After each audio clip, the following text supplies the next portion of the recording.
सबके साथ मिल-जुल के, मिल बाँट के खाना ही ब्यूटी है। उसी में असली खुशी है। देने में ही ज़िंदगी में जो आनंद है,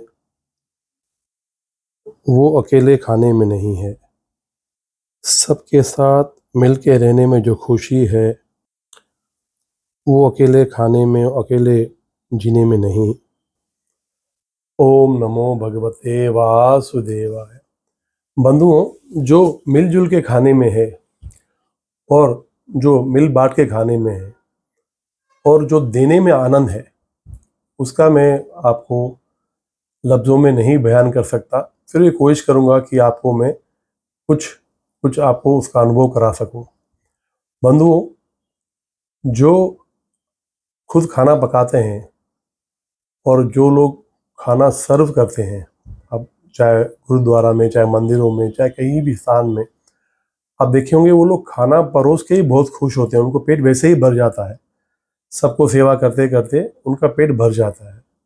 कई लोगों को खाना बनाते-बनाते, खाना पकाते उनका पेट भर जाता है। उन लोगों को खाने की इतनी इच्छा नहीं रहती जितनी आम इंसान को होती है जो फ्री रहता है।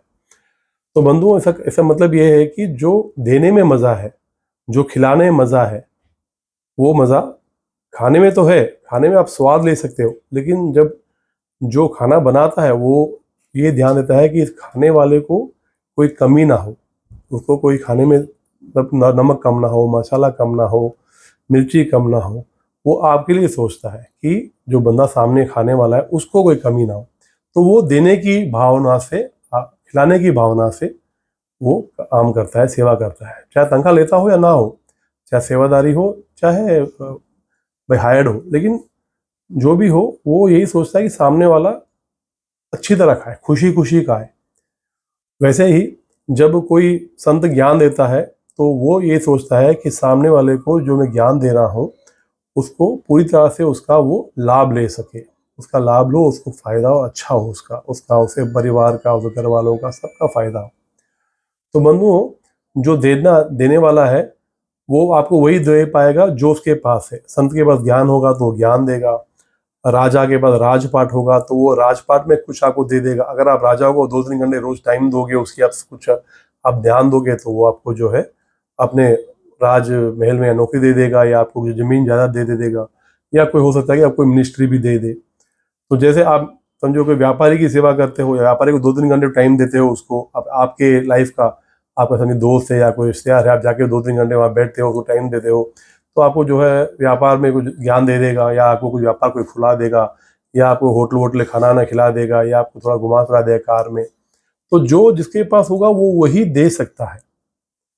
आप मेरी बात को समझिए, मतलब हर किसी का लिमिट है देने का। समझिए आप एक स्टूडेंट हैं और आपको किसी ब्राइट स्टूडेंट से या दोस्ती हो गई है, तो जो ज्ञान उस ब्राइट स्टूडेंट के पास है वो ज्ञान आपको दे देगा। जैसे आप अच्छे मार्क्स में पास हो जाए, मतलब उसके बाद वही है, तो आपको वही चाहिए तो आपने ले लिया, वो भी अच्छी बात है। तो मतलब जो जिसके पास है वो ही वो दे सकता है।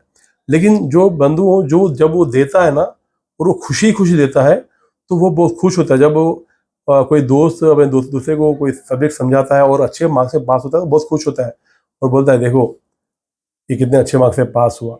और जो पास होता है वही बोलता है, देखो मैंने इसकी वजह से पास हुआ हूँ। वैसे ही कोई राजा किसी को कुछ देता है तो राजा खुश होता है, चलो उसने उसका सदुपयोग डेवलप हुआ। वैसे ही जो लेने वाला है वो भी खुश होता है कि हाँ, मुझे फलाने राजा ने दिया या फलाने मिनिस्टर ने दिया, तो उससे मेरा ज़िंदगी सेट हो गई। तो वैसे एक व्यापारी जब किसी को कुछ देता है, तो वो अगर व्यापार में उन्नत होता है सामने वाला, तो वो जो उन्नत होता है वो तारीफ करता है, इस व्यापारी की वजह से मैं उन्नत हुआ। बस जो जिसके पास है वही देगा, और आप उन्नत होने से वो बहुत खुश होगा। मतलब देने से खुशी होती है। Giving pleases you. आपको देने से खुशी होती है, आत्मिक सुख आता है, क्योंकि आप किसी को दे रहे हो, आप मिल बांट के खा रहे हो, मतलब आप अकेले नहीं खा रहे हो। अपने शास्त्रों में लिखा है कि भगवान को भोग लगाए खाओ, क्योंकि भगवान को भोग ना लगाने से उसको चोरी में आता है। तो इसलिए शास्त्रों में क्या लिखा है, जो आप बनाते हो वो भगवान को रख के नैवेद्य करके उनको भोग लगाए, फिर आप लोगे तो वो प्रसाद हो जाएगा। वैसे ही देने में जो मज़ा है, जो खिलाने में, औरों को खिलाने में मज़ा है, वो उसमें और किसी में नहीं है। जैसे एक बार राजा मंदिर में गया, तो उसको कई जो भी होते हैं, फूल बेचने वाले होते हैं या फल बेचने वाले होते हैं, वो अपने अपने तरफ से राजा को सब देते हैं। राजा अपनी पूजा वूजा करके मंदिर से बाहर आता है, सबको दुगने दुगने पैसे देकर जाता है। लेकिन एक बूढ़ी औरत जो है वो मना कर देती है। तो राजा बोलता ठीक है छोड़ो अभी। बाद में उसे बूढ़ी औरत के घर में देखता है कि वो एक पोता है, तो पोते को बुला के उसे सिपाही की नौकरी दे देता है। तो राजा के पास वो था, उसने वो दे दिया। वैसे बंधुओं मैं यही कहूँगा आपको, सोचिए जो हम सब का राजा है, जो हम जितने भी जीव हैं, चाहे मिनिस्टर हो, चाहे बहुत बड़ा व्यापारी हो, चाहे पृथ्वी का राजा हो, चाहे जो है बहुत बड़ा स्पोर्ट्स पर्सन हो या बहुत बड़ी पर्सनैलिटी हो, जो भी हो, हम सब का राजाओं का राजा कौन है? वो श्री हरि लक्ष्मी नारायण, माता लक्ष्मी, शिव जी, माता रानी, जो भी जिसको आप मानते हो वो अपने राजा है।